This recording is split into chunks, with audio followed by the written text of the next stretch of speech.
Harka fuunee daawwattootaa fi hordoftoota maatii Muhaa Miidiyaa akkam jirtan nagaan keenya kan jaalalaa onneerraa madde bakkuma jirtanitti isinaa gahu jenna. Daawwattootaa fi hordoftoota keenya qophii keenya ammaaf qabanne keessatti waraanni bilisummaa Oromoo WBO'n kan ji'a tokkotti ni bada jedhamee paarlamaadhaan labsamee turee fi akkasuma caffee Oromiyaa gubbatti Shimallis Abdiisaa dhaadachuudhaan ji'a tokkotti humna kana balleessina ni barbadeessina jechuun dhaadatan injifannoo guddoo gonfatee akka jiruu fi magaalota Oromiyaa gurguddoo fi daandii gurguddoo qabachuu qondaalli WBO Odaa Tarbiidhaa kan himanii fi akkasumatti illee ammoo Abiyyi Ahmad waraana bilisummaa Oromoo ABO shanee 1,000 ol barbadeessinee jirra injifannoo gonfanne jechuudhaan kaleessa wanni isaan dubbatan dhugamoo soba kan jiru akkasumatti WBO'n ammoo dhugumaan badee jiramoo kanaafi kanneen biroo jajjaboo ta'an qophii keenya ammaaf qabanne kana keessatti kan dhageessan ta'a.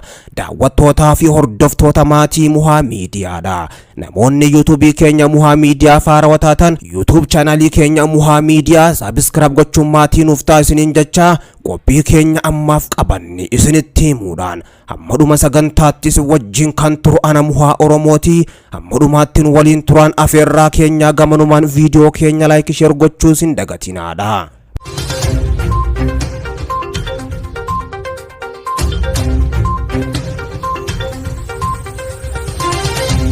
Mootummaan Itoophiyaa naannoo Oromiyaa keessatti qaama waraana isa dura dhaabbatu WBO irratti duula gaggeesse milkaa'inatti ibsutti hidhattoonni waraana bilisummaa Oromoo Oromiyaa lixaatti sochii jabaa eegaluudhaan injifannoo guddoo gonfachuun dhagahamee jira. Mootummaan Oromiyaa humnoota federaalaa waliin qindaa'uudhaan duula humna waraana bilisummaa Oromoo dhabamsiisuu erga labsee ji'a 2 olis tahee jira. Ji'a bitooteessa darbe caffee Oromiyaatti dhimma nageenya Oromiyaa irratti kan dubbatan pirezidaantiin naannichaa obbo Shimallis Abdiisaadha. Duulli hidhattoota WBO dhabamsiisuu akka gaggeeffamu himanii kan turan tooftaa lolaa riphee loltoota dura dhaabbachuudhaaf ammoo karoorri adda addaa qophaa'e hojiitti galamee jira. Ji'oota muraasa keessatti jijjiiramni guddaan akka dhufu abdii guddaa qabna kan jedhan Shimallis Abdiisaati. Humni dararaa uummata kanaaf immallee irraan gahaa jiru kun buqqa'utu irra jiraata ni buqqifna jedhan Shimallis Abdiisaa gaafasa yoo dhaadatanii har'ammoo WBO'n waan isaan buqqisaa jiru fakkaata. Hoogganaan itti aanaa biiroo bulchiinsaa fi nageenya Oromiyaa Koloneel Abbabaa Garasuu duulli gaggeeffame milkaa'uun ABO'n shaneen sadarkaa yaaddoo biyyaa hin taane irra gahee jira jechuudhaan miidiyaa biyya keessatti ammoo torbee kana himanii kan turan dubbiin sana ammoo soba ta'uudhaan mul'attee jirti. Manni maree nageenya Itoophiyaati saala nageenyaa fi tasgabbii biyyattii erga qoratee booddee ammoo ibsa torbaan darbe keessa baaseenis naannoo Oromiyaatti miseensonni waraana bilisummaa Oromoo WBO'dha 1,000 lakkaa'aman ajjeefamanii jiran jedhee jira. Miseensota waraana bilisummaa Oromoo hedduu barbadeessuu qaamolee seera ala socho'an seera qabsiisuudhaa fi iddoowwan hidhattoota waraana bilisummaa Oromootiin qabamanii turan bilisa gochuun tarkaanfii fudhachuu ibsa kana keessatti himame kan jiru. WBO'n ammoo gama isaatiin humnoonni isaa hedduun ajjeefamuudhaaf laftii kanaan dura ammoo to'atanii turan harka mootummaatti deebi'u kan mootummaan gabaase soba jedhee jira. WBO yoo himu miidiyaaleen mootummaa biyya keessa ammoo torbee darbe injifannoo duulli mootummaa argamsiise dargaggoota harka kennatanii fi meeshaalee to'atan darbee ammoo gabaasuun irratti waraanichi akkamiin akka gaggeeffamee fi bu'aa argame bal'inaanis hin gabaafne ture. Dubbiin miidiyaan biyya keessaa gabaasaa ture sanis ammoo dhugaarraa kan fagaate akka ta'e dubbi himaan waraana bilisummaa Oromoo idil addunyaa Odaa Tarbiidhaatiis himanii jiru. Dubbi himaan idil addunyaa WBO Odaa Tarbiidhaa injifannoo mootummaan ibse kan ololaan beekamu jechuudhaan fudhatamas dhabsiisanii jiru. Waraanni keenya bakki keessaa bees ni jira garuu ammoo sababbi waraanni mootummaa nutti cimeef otoo hin taane tarsiimoodhaaf jecha bakki humni keenya baay'inaan barbaachisutti waraana keenya sochoofnee turre malee mootummaan bakka kanaan dura qabanne keessaa nu baases hin jiru jedhan Odaa Tarbiidhaa yoo himanii. Akka mootummaan jedhutti waggoota 4 dura silaa bannee jirra kan jedhan qondaalli waboo kun Odaa Tarbiidhaa waraanni keenya dadhabuu dhiisii naannoolee ammaan dura keessa socho'aa hin turre Arsii baattuu sochii keenya jabeessinee waraana mootummaa barbadeessaa jirra jedhan. Osoo duulli mootummaa irratti adeemu waraanni isaanii kora milkaa gaggeessuus dubbatan Odaa Tarbiidha. Odaa Tarbii kora kanaaf waraanni bilisummaa Oromoo Oromiyaa lixatti sochoos humni waboo kan naannoolee bilisa bahan tiksu hin sochoone jedhan. Torbaanuma darbe keessa Ona Dagaam keessatti waraanni ture jechuudhaan lolli akka hin dhaabbannes dubbatan Odaa Tarbiidha. Odaa Tarbiidhaa kaayyoon duula mootummaa karaa gurguddaadhaa fi magaalota gurguddaa keessaa akka waraanni keenya bahu kan jedhan. Waraanni isaanii waboon kana hubachuudhaan tarsiimoo isaanii sirreessus dubbatanii jiru Odaa Tarbiidha. Waraanni hidhattoota TPLF gara giddugala biyyaatti yeroo dhiyaatu waboon ammoo waliigaltee raawwatame hordofee dubbiin waraanni bilisummaa Oromoo waboon Finfinnee marsee jira to'achuudhaaf gahumsa qaba jedhamee akkaan gabaafamaa kan ture. Mootummaan naannoo Oromiyaa sumni kun sadarkaa sanitti yaaddeessaa ta'uu waakkatus waraana TPLF waliin ture akka carraatti fayyadamee akkaan babal'achuuf jabaachuus yeroo ammaan tana amanii jira. Waraanni bilisummaa Oromoo kun meeshaa baroota hedduu keessatti hin hidhanne argachuudhaan ammoo hidhatee mul'achuun gaafii itti uumee jiraachuu obbo Shimallis Abdiisaadha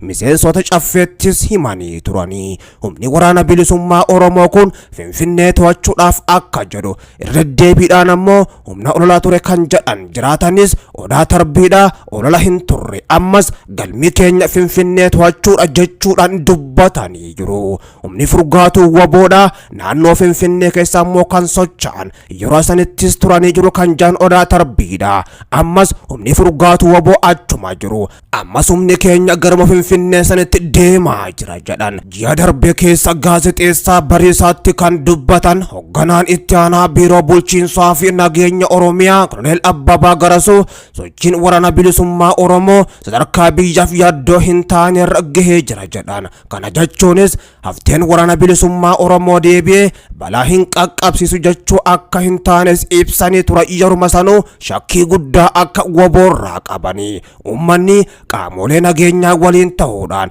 eeggannoo gochuu akka qabus yeruma san dhaamanii kan turan ammoo opereeshiniin eegalame hanga waraanni bilisummaa Oromoodhaa guutumattuu ammoo dhabamuttis akka itti fufu ibsanii kan turan.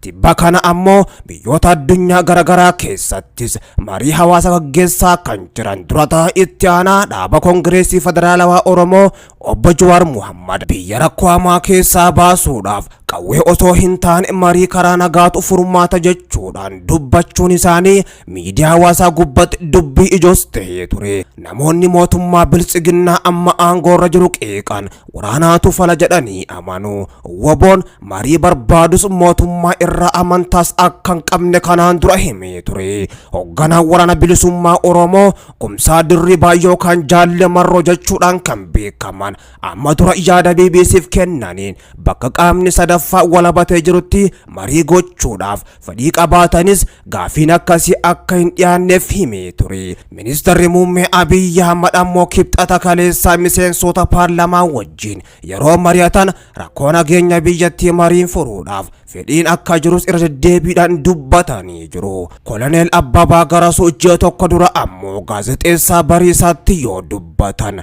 waraanni ABO shaneedhaa karaa nagaa qabsaa'uudhaaf waamicha ammoo taasifamuufillee miila tokko magaalaa miila biroo bosona ammoo kaa'uudhaan qabsoo filachuun gocha farrummaa uummatarra gahaa jiru jedhanii turanii. Kanarratti dubbi himaan idil addunyaa waboo Odaa Tarbiidha. Warra karaa nagaa qabsoofna jedhaniyyuu ammoo mootummaan akka gochaa jiru argaa jirra kan jedhan. Kaan hidhaa jiru kaan ammoo ni ajjeefaman kaan ammoo humnaan biyya akka bahan godhamanii jiran jedha dubbi himaa waboodha. Mootummaan ammoo mariidhaaf amanamaa ta'uusaa wanti argisiisu hin jiru jedhan. Kanaaf ammoo daandiidhuma ammaan tana qabannee jirru kanaan lola itti fufna kan jedhan wanti haaraan amansiisaan ammoo yoo dhufe yeroo san irratti dubbanna jechuudhaan dubbii himaan waraana bilisummaa Oromoo Odaa Tarbiidha marii mootummaan Abiyyi Ahmad ololaa fi ammoo sobaan nan gaggeessa mariif qophiidha jedhu irraa amantii akka hin qabne himaa jiru. Woboon lola kaleessaa fi dheengadda gaggeesse kanaan ammoo injifannoo guddoo kan argate har'aan tanaas lixa Oromiyaa dabalatee jiddu galeessa Oromiyaa fi kibba Oromiyaatti jajjabeen waraana bilisummaa Oromoodha humnoota mootummaa Abiyyi Ahmad akka baala mukaatti harcaasaa jiraachuu himaa jira. Woboon diirama kanarraa kaasuudhaan magaalota Oromiyaa mara keessatti imala isaa itti fufee akka jiru kan beeksise lola guyyaa har'aan tanaa kanaan jiddu galeessa Oromiyaa lixa Shaggarii fi kibba Oromiyaa gama kaaniin lixa Oromiyaa Wallaggaa Afran keessatti ibidda qabsiisuudhaan waraana Abiyyi Ahmad akka boqqollootti waadaa jiraachuu himaa jira. Ijoolleen Oromoodha walumatti dhaabuun guyyoota lamaan kana wanta akka argamee hin beekne mootummaa Abiyyi Ahmaditti buusuudhaan balaa gurguddoo itti buusanii akka malee biltsiginna naasisanii jiru. Biltsiginnaan aboo shaniin badii jira ni balleessina jiru tokkotti jechuun otoo dhaadattu waraanni bilisummaa Oromoo Woboon deebi'uudhaan magaalota gurguddoo akka Gimbii, Gindabiratii fi kanneen biroo hedduu qabachuudhaan daandii gurguddaas cufee kaabinee yookaan ammoo kaadireen biltsiginna akka hin baqanne gochuudhaan kaabinoota mootummaa yoo xiqqaatte 70 ol kanneen lubbuun jiran qabe harkatti galfatee jiraachuus Woboon beeksisee jira. Guutuu Oromiyaatti gaggeeffamaa jiru haga ammaatti ammoo kan hin dhaabbatin hoggaatu waraanni bilisummaa Oromoo Woboon tarkaanfii ilaaleessa humnoota mootummaa gubbatti fudhachuudhaan guutuu Oromiyaa keessaa baasuuf akka jiru kan hime. Qondaaltonni waraana bilisummaa Oromoodha waraanni isaanii Woboon magaalaa guddoo Finfinneetti imala gochaa jiraachuus kan himan magaalattii dhuunfachuudhaafis waraanni isaanii gahumsa guddaa akka qabu Odaa Tarbii himanii jiru. Mootummaan fadhiinsaa daandii gurguddaa fi magaalota gurguddaa akka gallakkifnuudha. Ta'us ammoo tarsiimoo keenya sirreessinee yeroo ammaan tana fuula keenya gara magaalota gurguddootii fi daandii gurguddootti deeffannee jira jedhan Odaa Tarbiidha. Imalli keenyas imala dhaabbii hin qabne kan bilisummaa gara magaalaa Finfinnee handhuura Oromiyaati jechuudhaan Odaa Tarbiitis dubbatanii jiru. Oromiyaa, Oromiyaa. Siba wareegama kenna lubbuu biyyaa yoo nuti raamannee ilmuuna waraanu Finfinnee ni seenaa kallattii maraanu Oromiyaa, Oromiyaa. Siba wareegama kenna lubbuu biyyaa yoo firmisa goroo handhuura Finfinnee Rumne malee sinagaan nu bulle.